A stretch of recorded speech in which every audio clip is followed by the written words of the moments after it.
Сәлем достар, бұл Қазақ Story Time, біз бастаймыз. Бір бөлік өзедей жүрік қағышы жана ақ халатшандың көз жашы. Күз айының ызғардуу таңы. Терезенің сыртында саргайган жалбырақтар шамал менен билеп жерге ақырын кулап жатты. Салима апай үстіні жылуу жүн жоолгун жамынып терезеден алыскы тоолорду тиктеп отурду. Ал быйыл 62 жашка чыкты. 40 жыл бою мектепте математика мугалими болуп иштеп, жүздөгөн окуучуларды уядан учурган. Айылдагы эң кадыр барктуу, сөзү өткүндө байбичелердин бири. Анын жолдошу 15 жыл мурун жүрөк оорусунан кайтыш болгон. Балдары эчак эле чоңоюп, Барборкаларга жана чет өлкөлөргө тарап кетишкен. Салима апайдын жашоосу бир калыпта, тынч, бирок аябай жалгыздыкта өтүп жаткан эле. Бирок акыркы 2 айдан бери анын организминде түшүнүксүз өзгөрүүлөр башталды. Башында ал муну карлыктын, чарчоонун же аба ырайынын алмашканынын белгиси деп ойлогон. Эртең менен турганда көңүлү айнып баш айланганы күчөдү. Тамакка табити тартпай, мурда жакшы көргөн куулган эттин жытынан кускусу келип, жүрөгү айлана баштады. Андан да жаманы ичинин ылдый жагында бир кызыктай оор сезим пайда болуп, кээде ичинен бир нерсе тыз этип, толкуп кеткендей боло берди. Ичимде рак, шишик өсүп баштаганго деген коркунучтуу ой Салима апайдын мээсин жеп жатты. Анын курагындагы аялдар үчүн мындай белгилер көбүнчө эң жаман оорунун кабарчысы эмеспи. Ал 2 жума бою ооруканага баруудан коркуп, үйдө жалгыз ыйлап балдарына «мен ооруп калдым, окшойт» деп айтууга даай албай жүрдү. Бирок бүгүн таң эрте башы катуу айланып, эсинен танып жыгылып кала жаздаганда, ал акыры чечим чыгарды. Эмнеси болсо да диагнозду угайын. Балдарга жүк болбой, эртерээк дарыланайын деп ал кара пальтосун кийип, райондук Барбордук ооруканага карай жол тартты. Оорукананын узун, хлор жана дары жыттанган коридору. Салима апай кезекте отурганда анын жүрөгү дүкүлдөп согуп жатты. Анын жанында отурган жаш келиндер, боюнда бар аялдар ага таң кала, бири аяй карап коюшат. Байкуш байбиче, небересин эмес, өз жанын багып, карыганда ооруканалап калган турбайбы деген ойлор ал аялдардын көзүнөн эле окуп турду. Акыры кезек жетип, ал гинеколог жана УЗИ адиси болгон Назиранын кабинетине кирди. Назира Салима апайдын өзүнүн мурдагы окуучусу эле. Ал апайды көрүп, ордунан ыргып туруп учурашты. Салима эже. Кандайсыз? Сизди бул жактан көрөм деп эч ойлогон эмесмин. Тынччылыкпы, эжеке? Диди Назира, байбиченин кубарып кеткен жүзүнө тынчсыздана карап. Салима апай оор үшкүрүнүп отургучка отурду. Назира, айланайын. Менин ичимде бир бал бар окшойт. Эртең менен кусам, тамак иче албайм. Ичим катуу болуп, шишип баратат. Коркуп жатам, кызым. Мүмкүн, рак чыгар. Мени жакшылап жашырбай текшерип берчи. Балдарыма азырынча эч нерсе айтпай тур. Назиранын өңү өзгөрүп кетти. Карыган адамдан мындай сөздү угуу ар бир дарыгер үчүн оор. Эжеке, жаман ойду оюңузга албаңызчы. Азыр УЗИ аппаратына жатыңыз, мен баарын кылдат карайын. Балким жөн гана өтүңүз же ашказаныңыз сезгенип калгандыр деп, ал Салиманы кушеткага жаткырды. Салима апай пальтосун чечип, кушеткага жатты. Назира муздак келди анын ичине сүйкөп, УЗИ аппаратынын сенсорун ичин бойлото жүргүзү баштады. Бөлмөдө аппараттын гана муздак үнү чыгып турду. Салима апай шыкты карап, Кудайга ичинен жалбарып жатты. Жараткан, рак боло көрбөсүнчү. Неберелеримдин үйлөнгөнүн көрүйүнчү. Бир маалда Назиранын колу сенсорду кармаган бойдон катып калды. Жаш дарыгердин көздөрү бакырайып, экранга эңкейип, жүзү аппак кубарып кетти. Ал аппараттын баскычтарын калтыраган калдыруу менен кайра-кайра басып, бир нерсени текшерип жатты. Анын дем алышы тездеп, көздөрүнөн жаш тегеренип чыкты. Назира. Эмне болду, балам? Рак экенби? Чоңбу? Жашырбай айта бер, мен даярмын, dedi Салима апай, үні дирилдеп. Назира үн каткан жоқ. Ал жөн гана УЗИ аппаратының үн чыгару ушу баскычын, динамигин басты. Бөлмөнүн ичин кенеттен ритмді тез-тез соккон, так жанадана угулган үн каттат. Тух-тух, тух-тух, тух-тух. Бул шешектен же кан тамырдын үні эмес болчу. Бул дүйнөдөгү эң кереметтүү, эң тааныш, бирок так ушул бөлмөдө, так ушул 62 жаштагы байбиченин денесинде эч качан, эч кандай медициналык мыйзам боюнча болбошу керек болгон үн эле. Бул эмне үн, Назира? Менин жүрөгүмдүн үнүбү? Деп сурады Салима апай, эч нерсени түшүнбөй. Назира сенсорду кою берип, эки колу менен бетин басып ыйлап жиберди. Анын айы коркуунун эмес, абсолюттук шоктун, адамдын акылына сыйбаган медициналык феномендин ыя эле. Ал жаштуу көздөрү менен мугалимине карат. Салима эже. Бул рак эмес. Сиздин боюңузда бар экен. Түйүлдүккө 14 жума болуптур. Бул баланын жүрөгүнүн согушу. Ал тирүү. Ал кыймылдап жатат. Бул сөздөр Салима апайдын мээсине чагылган түшкөндөй болду. Бөлмөдөгү аба жетпей калгандай ал кушеткадан ыргып турду. Эмне деп аттойсуң, Назира? Деп кыйкырып жиберди ал өмүрүндө биринчи жолу окуучусуна катуу үн менен. Мен 62 жаштамын. Менин климаксым этек киримдин токтогону 12 жыл мурун бүткөн. Менин күйөөмдүн өлгөнүнө 15 жыл болду. Сен аппаратты бузуп алгансың го. Мени шылдыңдаба? Эжеке, Кудайды караңызчы. Мен кантип ушундай нерсе менен тамашалайм. Назира мониторду буруп, экрандагы кичинекей, бирок даана көрүнүп турган адамдын сүлөкөтүн көрсөттү. Көрүнүп турган кичинекей калдыруу буттары, жана согуп жаткан жүрөгү. Мына, өзүңүз караңызчы. Мен өз көзүмө өзүм ишенбей жатам. Медицинада мындай өтө сейрек кездешет, бирок сиздин жатыныңыз жаңырып, кайрадан уруктанган.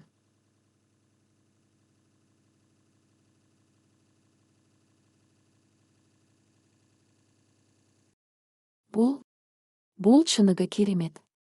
Салима апай экрандагы сүрөттү көргөндө, анын буттарынан ал кетип, кайра кушеткага отура калды. Анын көз алды караңгылап, дүйнө тегеренип кетти. Рак оорусуна диагноз угуу коркунучтуу. Бирок 62 жашта жесир байбиченин боюна бүтүп калганын угуу бул андан да өткөн коркунучтуу, социалдык өлүм жана психологиялык кыйроо эле. Ал эмне дейт? Айылдаштары, кашуналары, келиндери, неберелери эмне дейт? 60-тан ашкан кемпир бузулуп, ойнош күтүп, боюна бүтүрүп алыптыр деген ушак аны тирүүлүү көргө тыкпайт беле. Назира ага суу сунуп жанына чөгөлөдү. Эжеке, кечириңиз, мен дарыгер катары муну сурашым керек. Бирок кантип? Бул баланын атасы ким? Эгер сиз эч ким менен анда бул кантип болду? Экстракорпоралдык уруктандыруу, эко, кылдыңыз беле? Чет өлкөгө барып келдиңиз беле? Салима апай сууну колунан түшүрүп жиберди. Стакан жерге түшүп, талкаланып кетти. Анын көздөрүндөгү шок абалы акырындап башка сезимге, терең, караңгы жана эч кимге айта алгыс сырдын жүгүнө айланды. Ал Назирага карады. Анын жүзү муздак, бирок көздөрүнөн от чыгып турган эле. Назира, бул сыр ушул кабинеттен чыкпашы керек. Эгер бирөөгө айтсаң, мен өзүмдү асып өлтүрөм, деди Салима апай, үнү коркунучтуу ышкырыктай чыгып. Сен атасы ким экенин сурадыңбы? Эгер мен сага анын атасы ким экенин айтсам, сен мени жиндийканага, психбольницага жаткырасың. Себеби ага эч ким, эч качан ишенбейт. Жарым сааттан кийин Салима апай ооруканадан чыгып, айылдын чаң баскан көчөсү менен үйүнө карай бара жатты. Анын кулагында баягы УЗИ аппаратындагы баланын жүрөк кагышы тух-тух деп жаңырып турду. Ал өзүнүн курсагын кармап көрдү. Ооба, ичи чындап эле чоңоюп баштаган экен. Кантип ал муну байкаган жок? Кантип анын организми 12 жылдык өлүмдөн кийин кайра ойгонду. Айылдын көчөлөрүндө адамдар ага учурашып өтүп жатышты. Саламатсызбы, Салима эже? Деп өткөн жаш келиндер. Амансызбы, байбиче? Неберелерге барып келдиңизби? Деген кашуна чалдар. Салима апай аларга механикалык түрдө баш ийкеп өтүп жатты. Бирок анын ичинде, эгер силер менин ичимде эмне бар экенин билсеңер, мени таш баранга алмаксыңар.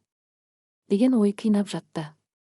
Ал үйүнө келип дарбазасын ичинен бекем кулпулады. Үйгө кирип, бардык терезелердин пардаларын жапты. Ал өзүнүн уктоочу бөлмөсүнө кирип, төшөккө кулап түштү да, жаздыкты кучактап, өксүп ыйлай баштады. Бул коркуунун, жалгыздыктын жана коомдун басымынын ыя эле. Ал 62 жашта.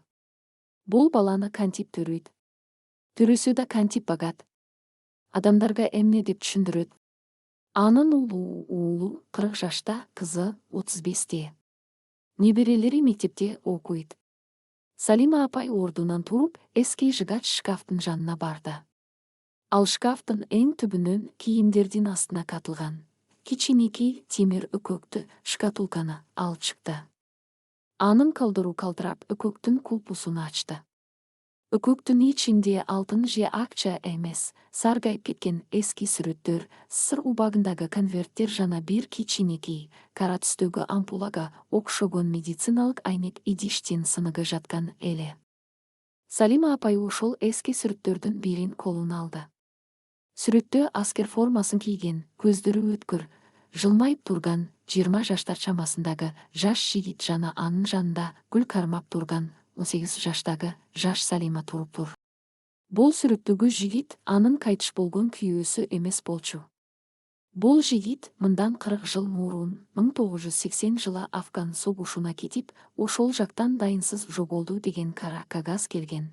Салиманын эң биринчи, эң таза жана жападан жалгыз чыныгы сүйүүсү аскар эле. Асман менен жер бириксе да, өлгөн адам кайра тирилип келбеси анык. Бирок Салима апайдын ичиндеги баланын атасы дал ушул аскар болчу. Ошондуктан ал Назирага, атасы ким экенин айтсам, мага эч ким ишенбейт деп айткан эле.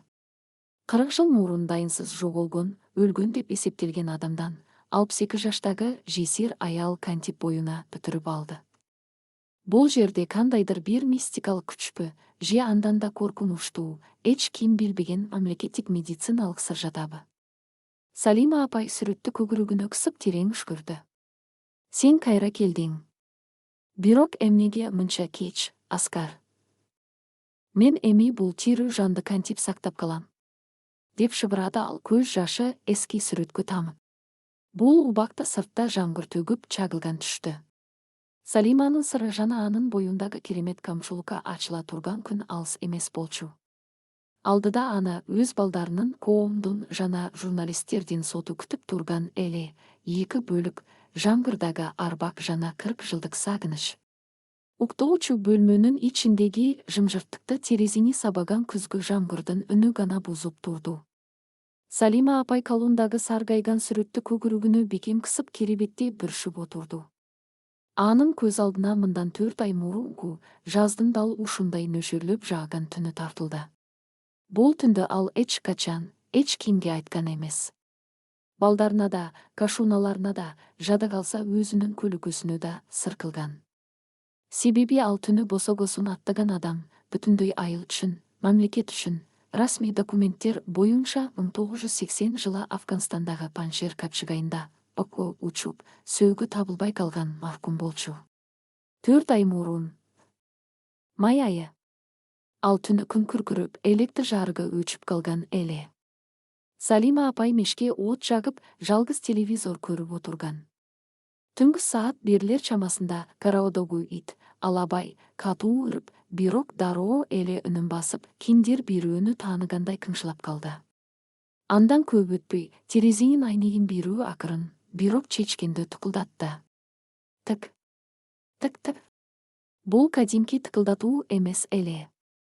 Бұл мындан 40 жыл мурун алар жаш кезінде Аскардын түндөсү Салиманы жашыруун чакыргандагы атайын белгиси болчу. Үч жолу акырын чертүү. Салиманын жүрөгү токтоп кала жаздады. Ооба карыган адамдын фантазиясы же шамалдын үнүгө деп ойлоо. Бирок тыкылдатуу кайра кайталанды. Ал үстүнө жоолгун салынып колуна шам, свеча, кармап көркө үркө эшикке чыкты. Жамгыр чакалап куюп жаткан.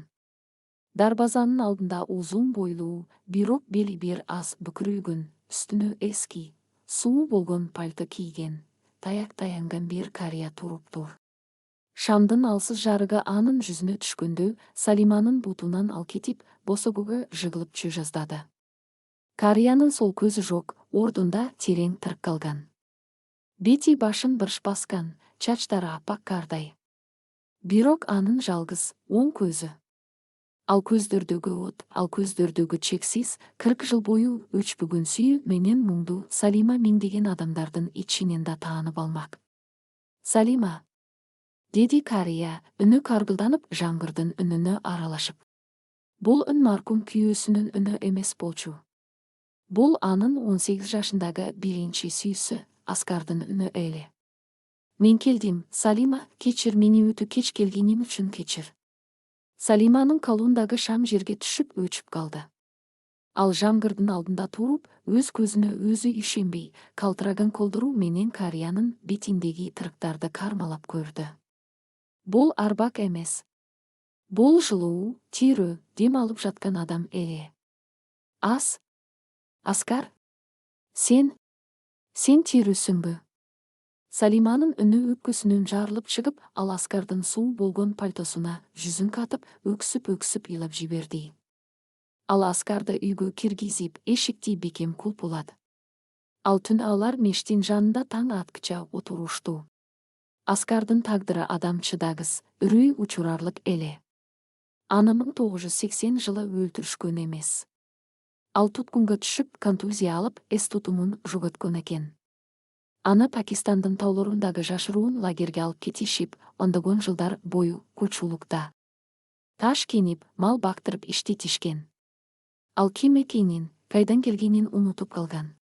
20 жылдан кийин гана башына катуу сокку жегенде эс тутуму акырындап кайтып келе баштаган.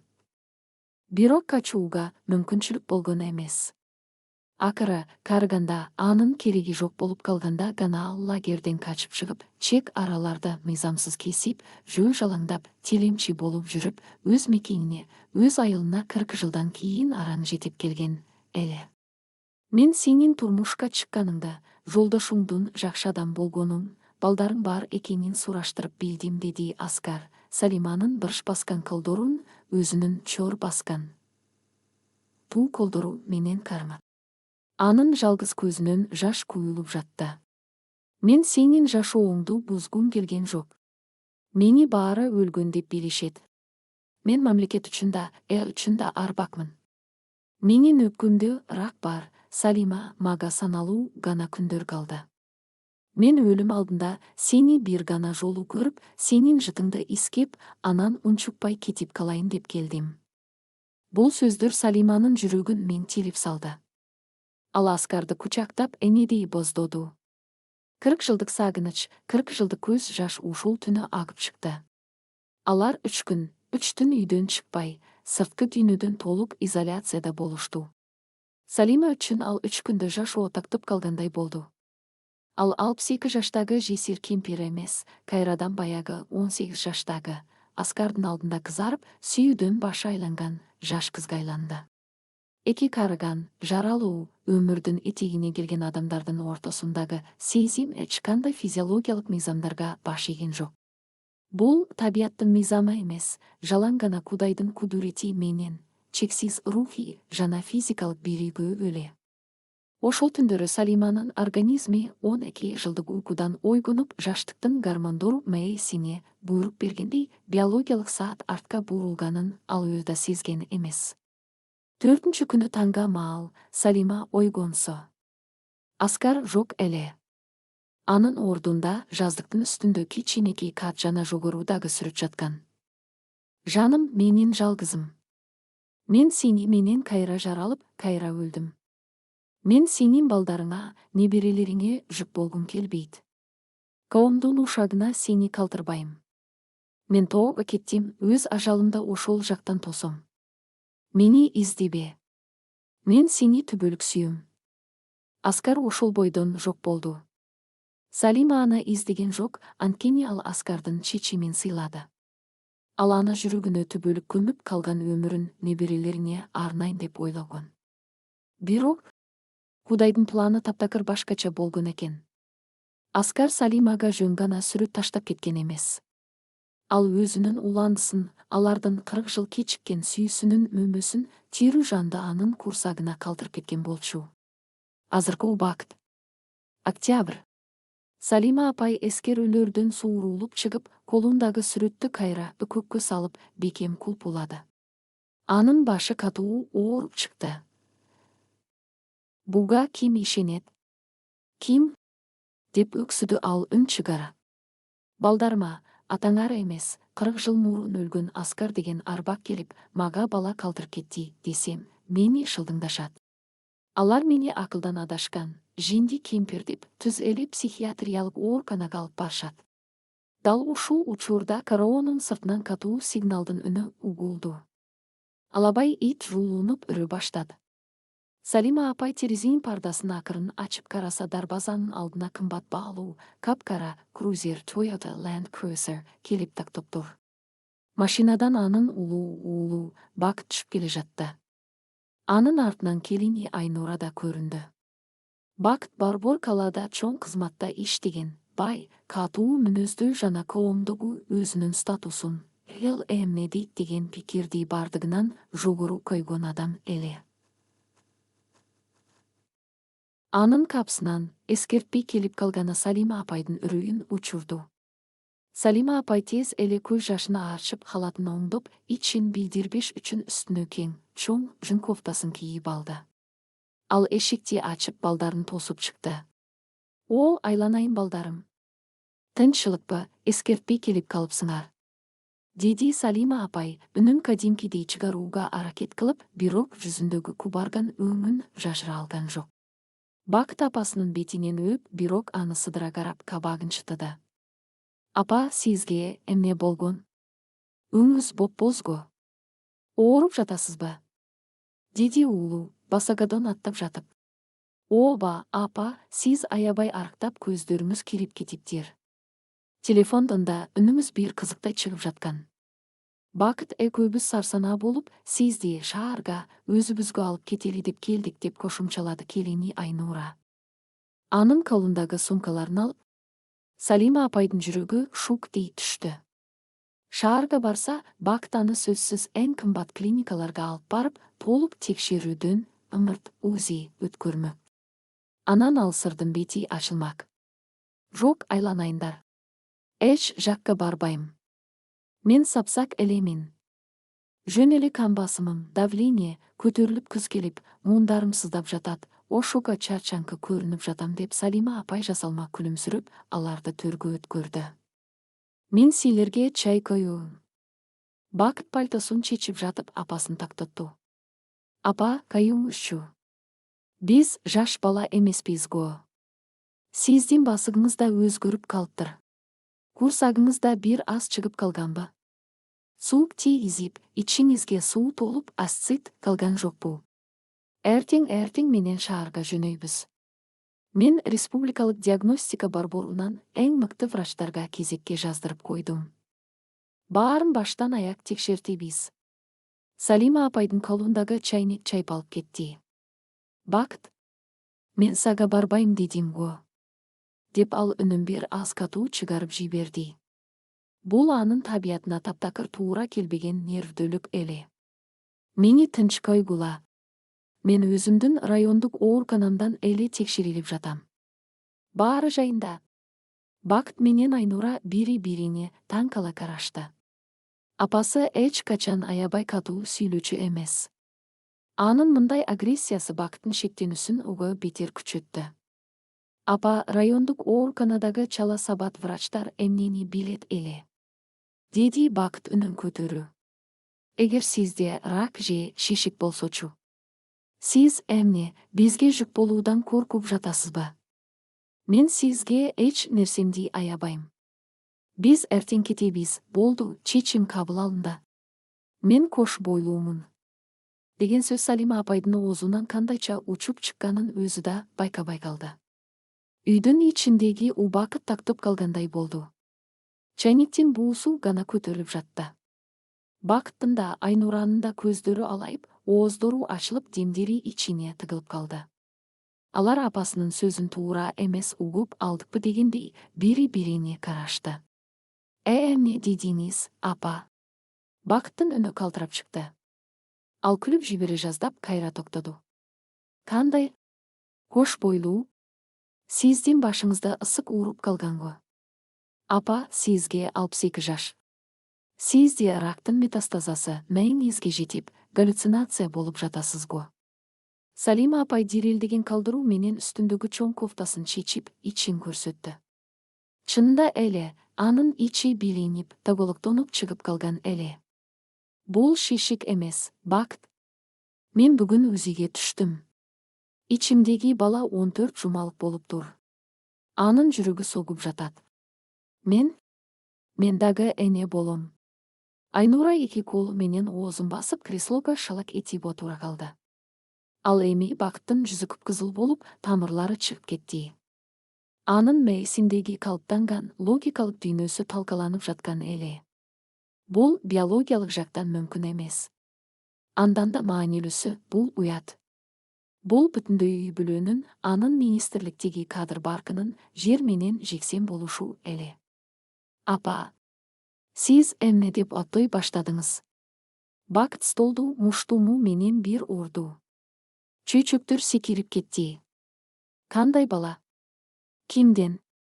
Менин атамдын өлгөнүнө 15 жыл болдуго. Сиз эмне айылдагы мас шалдардын бири менен ойнош күттүңүз беле? 62 жаштагы кемпир кантип боюна бүтүрөт? Сиз бизди элге журтка маскара кылайын дедиңизби? Үнүңдү баскын, акмак. Салима апай уулунун жүзүнө чаап жибергендей кыйкырды. Көзүнүн жаш куулуп турду. Сен өз эниңе кантип ушундай сөздөрдү айтып жатасың? Менин эч кандай ойношум жок. Мен атаңдын арбагын эч качан сыйлабай койгон эмесмин. Анда бул кимдин баласы? Айык рухтан, святой духтан болдубу? Мага айтыңыз, ким ал айбан? Мен аны азыр тап өз колум менен муздайм. Анан сизди шаарга алып барып аборт кылдырам. Бакыттын көздөрү чакчайып, ал акыл эсин жоготкон адамдай кыйкырып жатты. Салима апай терең дем алды. Артка жол жок эле. Ал эң үрүй учурарлык сырды ачууга мажбур болчу. Анын атасы Аскар. Бакыт бир заматта үнсүз калды. Айнура да түшүнбөй калды. Кайсы Аскар? Биздин айылда Аскар деген Бакыт сөзүн бүтүрө электе анын эсине бала чагындагы энесинин айтып берген жомоктору, сандыктагы сүрөттөр түштү. Апа, сиз баягы Афган согушунда өлгөн Аскарды айтып жатасызбы? Салима апай үнсүз башын ийкеди. Бакыт артка чегинип, дубалга жөлөнүп калды. Анан ал катуу, истерикалуу күлүп жиберди. Болду. Баары түшүнүктүү. Айнура, тур, буюмдарды жыйна. Апам акылдан ажыраптыр. Анын мээсинде шишик бар, ошондуктан өлгөн арбактарды көрүп, ичиндеги шишикти бала деп сандырактап жатат. Биз азыр эле шаарга жөнөйбүз. Апамды түз эле психиатриялык клиникага алып барабыз. Мен жинди эмесмин. Мен сапсакмын. Салима апай Бакыттын колунан жулкунуп чыкты. Ал тирүү болчу. Ал жазында келип кеткен. Узинин кагазы бар, жүрөгү согуп жатат дедим го Сага. Бакыт апасынын сөзүн уккусу да келген жок. Ал энесин күч менен кармап колунан сүйрөй баштады. Анын көздөрүндө энесине болгон айоо эмес, эл эмне дейт, менин карьерам эмне болот деген өзүмчүл коркунуч гана бар эле. Бул үйдөгү чыныгы тозук эми гана башталып жаткан. 3 бөлүк ак дубалдардагы шындык жана уулунун кыянаттыгы. Жаңгырлуу түндүн караңгылыгы Салима апайдын айылын артта калтырып, алдыда Барбор калаанын муздак, жаркыраган отуру көрүнө баштады. Кымбат баалуу жол тандабастын, внедорожниктин ичинде өлүп чыккандай оор, тумчуктургуч жымжырттык өкүм сүрүп келди. Машинаны башкарып бараткан Бакыттын манжалары рулду катуу кысканынан апак болуп чыккан. Анын жаак булчуңдары ойноп, көздөрү жолду тешип, жиберчүдөй карайт. Ал апасынын «кош бойлуумун, баланын атасы 40 жыл мурун өлгөн аскар» деген сөздөрүн эсиндеги рактын метастазасынан улам келип чыккан галлюцинация, катуу шизофрениялык приступ деп гана кабыл алган. Министрликте чоң кызматта иштеген, эртең эле дагы бир тепличке көтөрүлөм деп турган Бакыт үчүн энесинин бул абалы трагедиядан мурун анын абрайына доо кетире турган эң чоң коркунуч эле. Алдыңкы орундукта отурган келини Айнура артына кычактап, кайненесине аянычтуу көз караш менен карап койду. Салима апай арткы орундукта терезеге башын жөлөп, үнсөзсүз, кыймылсыз отурду. Анын ичиндеги кичинекей тирүү жандык машинанын чуңкурларга түшкөн сайын акырын толкуп, өзүнүн бар экенин эскертип жатты. Бул сезим аны бир чети коркутса, экинчи чети ага түшүнүксүз бир жылуулук, энелик инстинкти тартуулап жаткан эле. Ал 62 жаштагы кемпир эмес, өзүнүн ичиндеги алсыз бөбөктө бүтүндөй аламдан, ал турсун өз уулунан да кыргоого даяр болгон ургаачы кашкырга айланып баратты. Апа, деди Бакыт, машина шаардын четине киргенде, үнү муздак жана буйрукчул чыгып. Биз азыр түз эле клиникага барабыз. Мен профессор Тынчыкбекке чалып койдум. Сизди толук мыртка баш мээнин томографиясына жана онкологдун кароосуна киргизебиз. Дарыгерлерге ашыкча сөз сүйлөбөңүз. Өлгөн арбактан боюмда бар деген сандырагыңызды ал жерде айтпаңыз. Мен сизди мыкты психиатрларга да көрсөтөм. Баарын жашыруун, тынч чечебиз. Салима апай уулунун желкесине карап терең үшкүрдү. Сен мага ишенбей жатасыңбы, Бакыт? Мени жинди деп ойлоп жатасыңбы? Апа, Кудайды караңызчы. Бакыт рулду бир муштат. Сизге 62 жаш. Атамдын өлгөнүнө 15 жыл болду.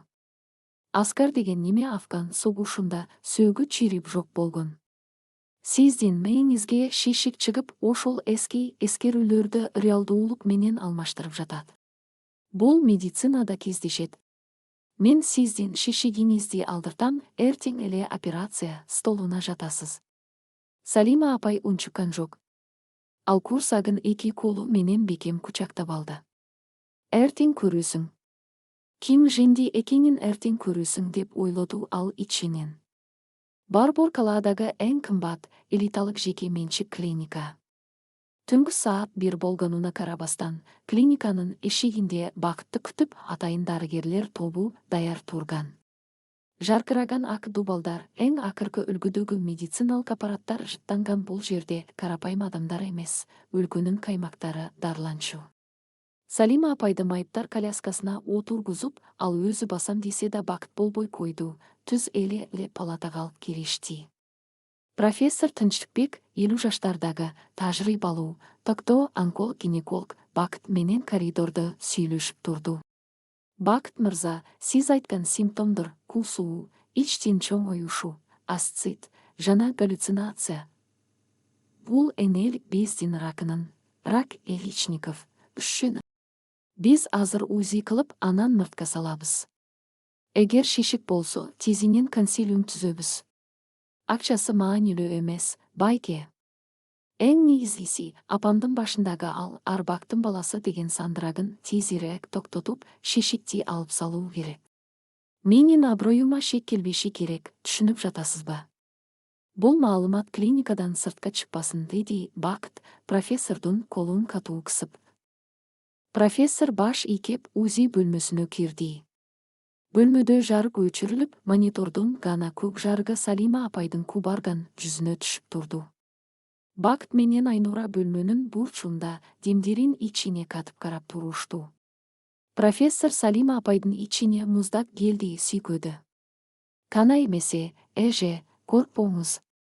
Азыр баарын көрөбүз. Шишик канчалык чоң экенин жана анын тамырларын тактайбыз, деди дарыгер, сенсорду ичтин ылдый жагына кою берип. Профессор көзүн мониторго бурду. Анын жүзүндөгү кесипкөй, салкын ишенимдүүлүк 1 секунддун ичинде таштай катып калды. Ал сенсорду кармаган колун токтотуп, көз айнегин чечип, мониторго эңкейип, кайра көз айнегин тагында. Бөлмөдөгү жымжырттык ушунчалык оор болгондуктан аппараттын чырылдаган үнү кулакка урунуп жатты. Бул кандайча? Деп күбүрөдү профессор, өзүнүн медициналык тажрыйбасына ишенбей. Ал аппараттын жөндөөлөрүн, настройкаларын басып сүрөттү чоңойтту. Андан соң ал дагы бир ракурстан карат. Бакыт чыдабай кетти. Эмне болду, байке? Шишик чоң экенби? Ириңдеп кетиптирби? Профессор Бакытка бурулуп, жүзүндө эч качан көрүнбөгөн шок абалы менен карат.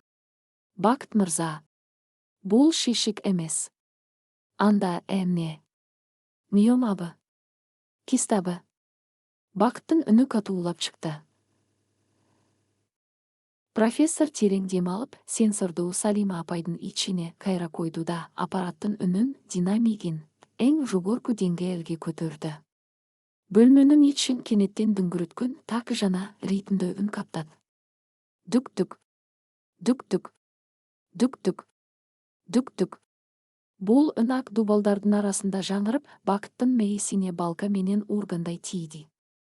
Бул менин апамдын жүрөгүбү. Деди Бакыт, үнү дирилдеп, артка бир кадам чегинип. Жок, Бакыт, бул сенин апаңдын жүрөгү эмес, деди профессор, үнү калтырап. Бул 14 жумалык, таптакыр дени сак, физиологиялык жактан нормалдуу өөрчүп жаткан түйүлдүктүн жүрөк кагышы. Сенин апаң чындап эле кош бойлуу. Айнура эки колу менен оозун жаап, дубалга жөлөнүп калды. Анын көздөрүнөн жаш куюлуп кетти. Бул коркунучтун эмес, таң калуунун жана аялдык инстинкттин жашы эле. Бакыт болсо эстеликтей катып турду. Анын башына кан тепчип, кулагында дүк-дүк эткен үн бүтүндөй аламын талкалап жатты. Эгер бул шишик эмес болсо, эгер апасы жинди эмес болсо, анда анын айткан сөздөрүнүн баары чындык. Апасы 62 жаштагы жесир аял, кимдир бирөөдөн боюна бүтүрүп алган. Жана ал баланын атасы 40 жыл мурун өлгөн аскар деп жатат. Бул демек анын апасы карганда бузулуп, айылдагы машалдардын бири менен жатып, анан уят болбош үчүн өлүп калган арбакты шылтоо кылып жатат. Бакыттын мээсиндеги примитивдүү, эркектик жана эгоисттик логика ушундай гана жыйынтыкка келди.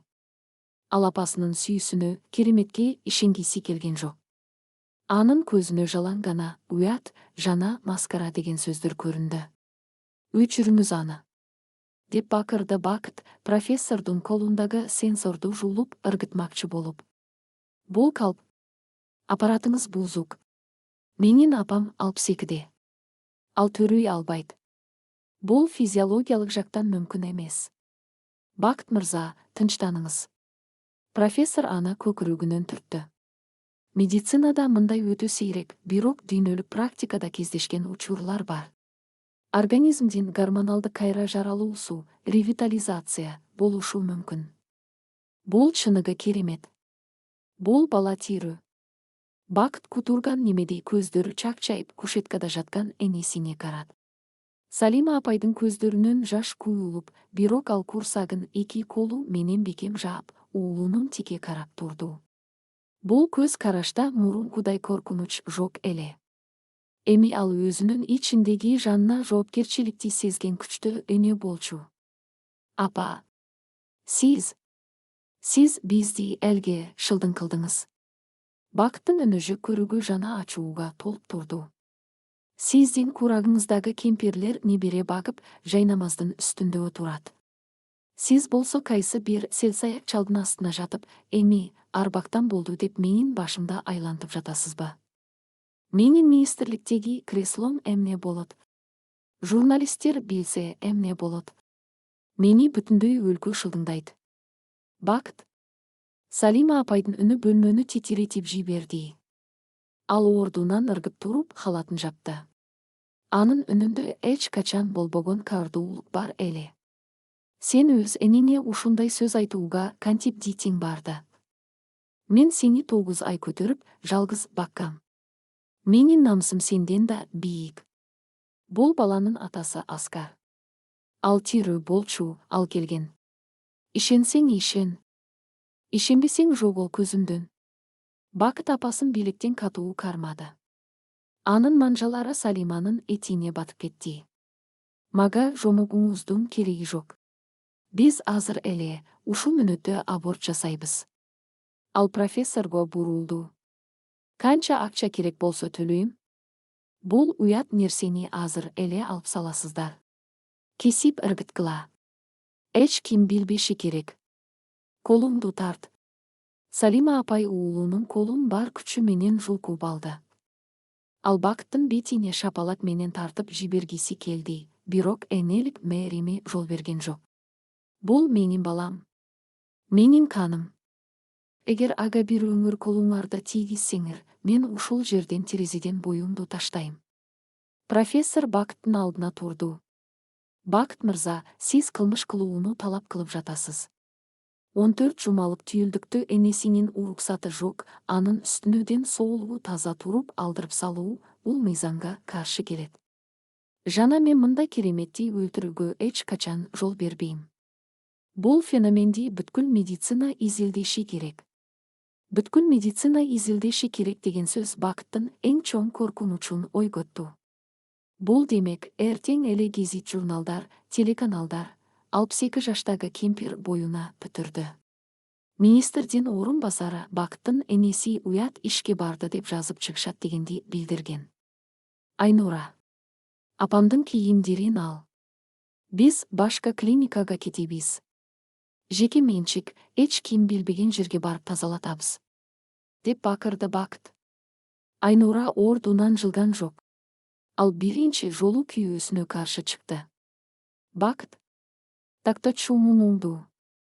Бул сенин бир тууганың го. Кудай берген жанды өлтүргөнгө кандай укугуң бар? Эмне десе ошо дейсин, апамды тынч койчу. Деп ыйлап жиберди Келини. Бакыт Келинин көздөй жулунуп бара жатканда палатанын эшиги ачылып, ичкериге клиниканын башкы врачы жана 2 күзөтчү, охранник кирип келди. Бакыт мырза, суранам, клиникада ызы-чуу салбаңыз. Сиздин эниңиз бойго жеткен, өз укугун көргөй алган жаран. Ал бул жерде биздин көргөбүздө калат, деди башкы врач Бакыттын агрессиясын көрүп. Бакыт энтигип, көздөрү канталап турду. Анын бүткүл дүйнөсү акча жана бийлик менен курган жасалма аброю ушул кичинекей бөлмөдө талкаланып жаткан эле. Ал энесине акыркы жолу жек көрүү менен карат. Сиз мага бүгүндөн баштап эне эмессиз.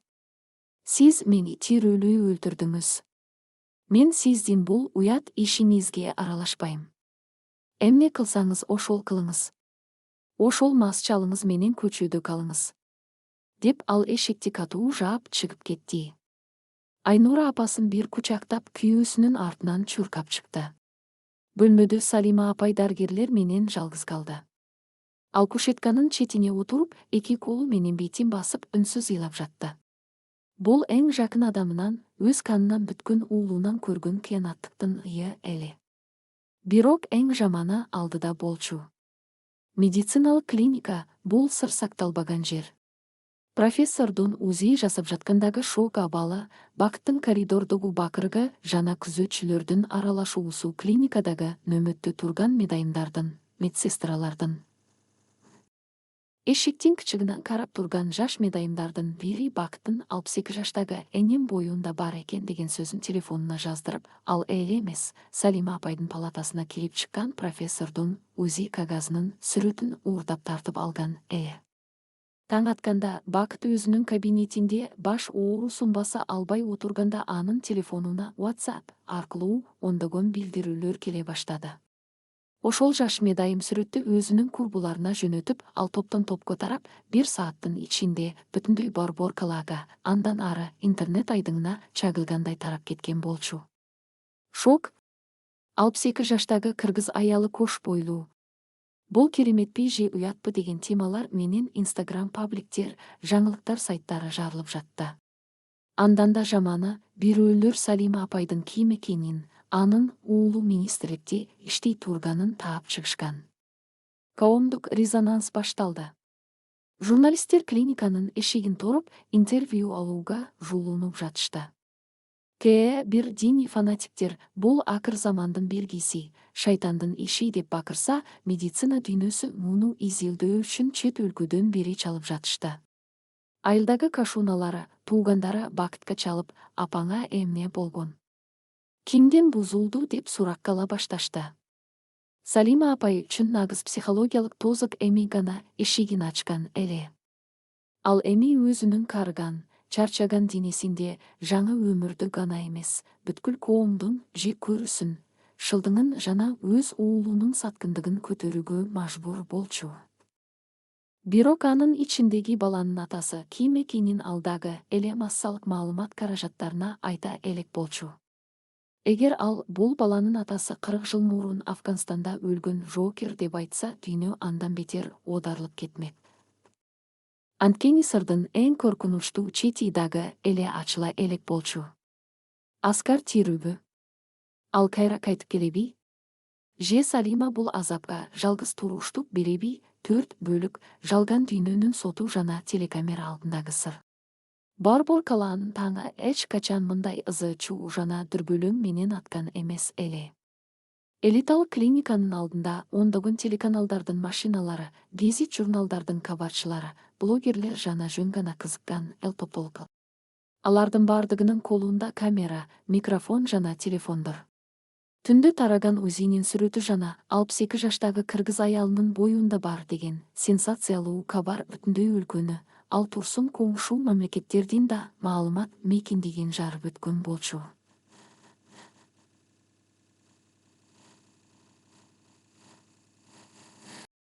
Клиниканын ичиндеги веб-палатада Салима апай терезенин пардасын бир аз четке сүрүп, сырттагы кумурскадай кайнаган элди карап турду. Алардын айрымдары плакаттарды көтөрүп алышкан. Улуттун намысына шек келтирбегиле.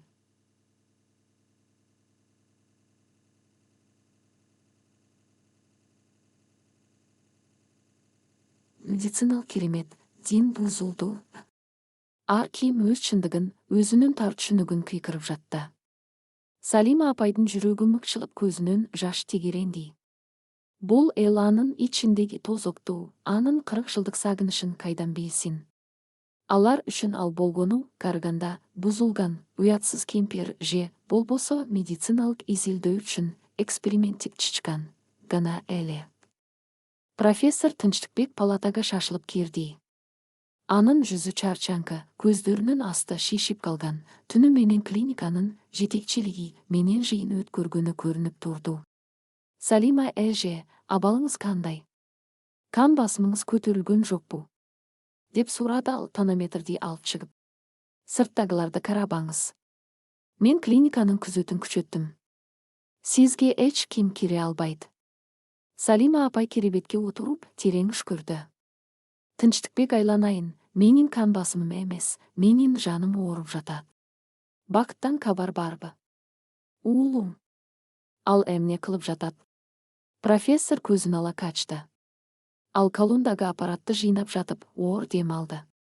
Эже, сиз муну баары бир угасыз. Бакыт мырза бүгүн эртең менен расмий маалымат жыйынын пресс-конференция өткөрдү. Ал сизден алдында жүзүн бурду. Салима апайдын деми ичине тыгылып калды. Анын өзүнүн канынан бүтүп 9 ай көтөрүп, түн уйкусун кечип баккан уулу, бийлик жана карьера үчүн өз энесин эл алдында тебелеп салганын угуу, өлүмдөн да оор сокку эле. Ал эмне деди? Жашырбай айта бер, балам. Мен баарына даярмын, деди Салима апай, үнү муздак жана катуу чыгып. Анын ичиндеги энелик Мериндин ордун эми кандайдыр бир түшүнүксүз, таштай катуу кайрат ээлеп бараткан. Профессор планшетин алып чыгып, жаңылыктар лентасынан Бакыттын видеосун коюп берди. Видеода Бакыт кымбат костюм кийип, микрофондордун алдында туруп сүйлөп жаткан эле. Урматтуу эл журт. Оба интернетте тараган маалыматтагы аял менин апам. Бирок мен расмий түрдө билдирем, менин апам акыркы жылдары оор психикалык оорудан, шизофрения жана карлык деменциядан жапа чегип келет. Анын мээсинде шишик бар. Ал кош бойлуу эмес, бул жөн гана оорунун стадиясы жана гормоналдык бузулуу. Ал ар кандай арбактарды көрүп, өзүнүн өлгөн адамдар менен сүйлөшкөнүн айтып сандырактайт. Мен анын бул абалы үчүн камчылыктан кечирим сурайм. Апам азыр жабык психиатриялык дарыланууга муктаж жана биз аны тез арада өлкөдөн чыгарып, чет өлкөлүк клиникага жаткырабыз. Бул менин карьерама жана министрликтеги ишиме эч кандай тиешеси жок. Салима апай видеону аягына чейин көрүп албады. Ал колу менен планшетти түртүп жиберди. Анын уулу аны жөн гана таштап кетпестен, аны жинди деп жарыялап, курсагындагы тирүү баланы шишик жана гормоналдык бузулуу деп бүткүл дүйнөгө калп айткан болчу. Ал өзүнүн жылуу креслосун сактап калуу үчүн энесин психбольницага камаганга даяр экенин ачык билдирди. Бул менин уулумбу. Салима апайдын көзүнөн бир да тамчы жаш чыккан жок. Анткени анын жүрөгүндөгү уулуна болгон үмүтү ушул секундда биратала өлдү. Ал курсагын эки колу менен бекем кучактады. Бул дүйнөдө анын жалгыз таянычы, жалгыз кан жана ушул ичиндеги 14 жумалык кичинекей жүрөк гана калган эле. Тынчтыкбек, деди Салима апай. Үнү темирдей бекем чыгып. Окуучуларына урушканда да мынчалык катуу сүйлөчү эмес. Эгер бакыт мени ушул бөлмөдөн күч менен алып чыгам десе, мен өзүмдү терезеден таштайм. Мен ага баламды өлтүрүүгө жол бербейм. Бирок мен унчукпай да отура албайм. Ал мени жинди деп жарыяладыбы? Анда мен чындыкты айтам. Мага эң ишенимдүү, эң чынчыл бир журналистти таап кел. Мен интервью берем. Профессор таң кала карат. Сиз ишенесизби? Эгер сиз эфирге чыксаңыз, алар сиздин ар бир сөзүңүздү илгичтеп шылдыңдашат. Алар атасы ким экенин сурашат. Сиз ага даярсызбы? Мен баарына даярмын, деди Салима апай көздөрүндөгү жалын менен. Мен 62 жашымда бул кереметке ээ болдум. Кудай мага бул баланы бердиби, демек, мен аны бүткүл дүйнөгө каршы турсам да каргоп калам. Журналистти чакыр. Түштөн кийин. Клиниканын палатасы. Профессор Тынчтыкбек палатага өлкөдөгү эң көз карандысыз жана адилеттүү журналист катары таанылган. Курч суроолору менен белгилүү болгон Айзада аттуу телеалпаруучуну гана киргизди. Айзаданын жанында бир гана оператор бар эле. Салима апай креслода түз жана сыймыктуу отурду. Анын үстүндө карапайым, бирок таза көйнөгү, башында ак жоолугу бар. Анын жүзүндө эч кандай коркуу же уялуу жок болчу. Ал министрдин энеси эмес, ал өзүнүн жана сүйүүсүнүн чындыгын көргөөгө даяр болгон баатыр аял эле. Камера күйгүзүлдү. Кызыл жарык жанды. Бул интервью түз эфирде интернет аркылуу бүткүл өлкөгө берилип жаткан. 100 миңдеген адамдар телефондоруна тикирейип, бул чуулгандуу аялдын эмне дээрин күтүп жатышты. Бакта өз кабинетинде тишин кайрап эфирди көрүп отурган. Саламатсызбы, Салима эже, деп баштады журналист Айзада, үнүн жумшартып, бирок суроосун так берип. Сиздин уулуңуз бүгүн эртең менен сизди психикалык жактан оорулуу деп билдирди. Интернеттеги өзү сүрөтү чындыкпы? Сиз чындап эле 62 жашыңызда кош бойлуусузбу? Же уулуңуз айткандай, бул жөн гана оорубу? Салима апай камерага тике карат. Анын көздөрүндө 40 жылдык мугалимдик тажрыйбанын, акылмандыктын жана эбегейсиз кайраттын нуру чагылып турду. Мен жинди эмесмин, кызым. Менин мээмде эч кандай шишик жок. Менин эсим ордунда, ар бир сөзүмө жооп бере алам. Ооба, интернеттеги сүрөт чындык. Мен 14 жумалы кош бойлуумун. Менин ичимде тирүү баланын жүрөгү согуп жатат. Аны клиниканын профессорлору аппараттар тастыктады. Бул медициналык керемет болушу мүмкүн, бирок бул менин жашоомдогу эң чоң белек. Журналисттин көздөрү чоңое түштү. Ал мынчалык сабырдуу, акыл эси тунук аялды көрүм деп күткөн эмес. Салима эже. Кечириңиз, бирок камчылыкту эң көп кызыктырган суроо. Сиздин жолдошуңуздун кайтыш болгонуна 15 жыл болду. Бул жашта кош бойлуу болуу үчүн донор же башка адам болушу керек. Коомдо ар кандай ыплас ушактар тарап жатат. Бул баланын атасы ким? Эгер сиз аны жашырсаңыз, уулуңуздун психикалык оору деген сөздөрү чындыктай угулуп калат. Бөлмөдөгү аба тунчуктургуч болуп кетти. Профессор Тынчтыкбек демин ичине катып, Салима апайды карап турду. Салима апай колун курсагына коюп, көзүн бир ирмемге жумуп алды. Ал Аскардын жамгырлуу түндөгү үнүн, анын жалгыз көзүндөгү жашын эстеди. Мени баары өлгөн деп билишет. Мен арбакмын деген сөздөрү кулагына жаңырып турду. Бирок ал Аскарды ушакчылардын оозуна жем кылгысы келген жок. Ал чындыкты айтууга тийиш эле. Ал көзүн ачып камерага тике карат. Анын үнү бөлмөнү титиритип жиберди. Менин уулум Бакыт өзүнүн креслосу үчүн мени жинди канага камаганга даяр. Адамдар мени шылдыңдап таш бараңга алууга даяр. Бирок мен эч кимден коркпойм. Бул баланын атасы көчөдөгү селсаякта эмес, акчалуу байда эмес. Бул баланын атасы менин өмүрүмдөгү эң таза, биринчи жана акыркы сүйүм. Анын аты Аскар. Журналист Айзада кагазын карап алып таң кала сурады. Аскар? Сиздин айылда Аскар аттуу. Ал биздин айылда жашабайт. Деп Салима апай сөзүн бөлдү. Силер мага баары бир ишенбейсиңер. Бирок мен Кудай алдында чындыкты айтам. Аскар 1980 жылы Афган согушуна кетип, Паншер капчыгайында дайынсыз жоголду деген кара кагаз келген жоокер. Ал өлгөн эмес.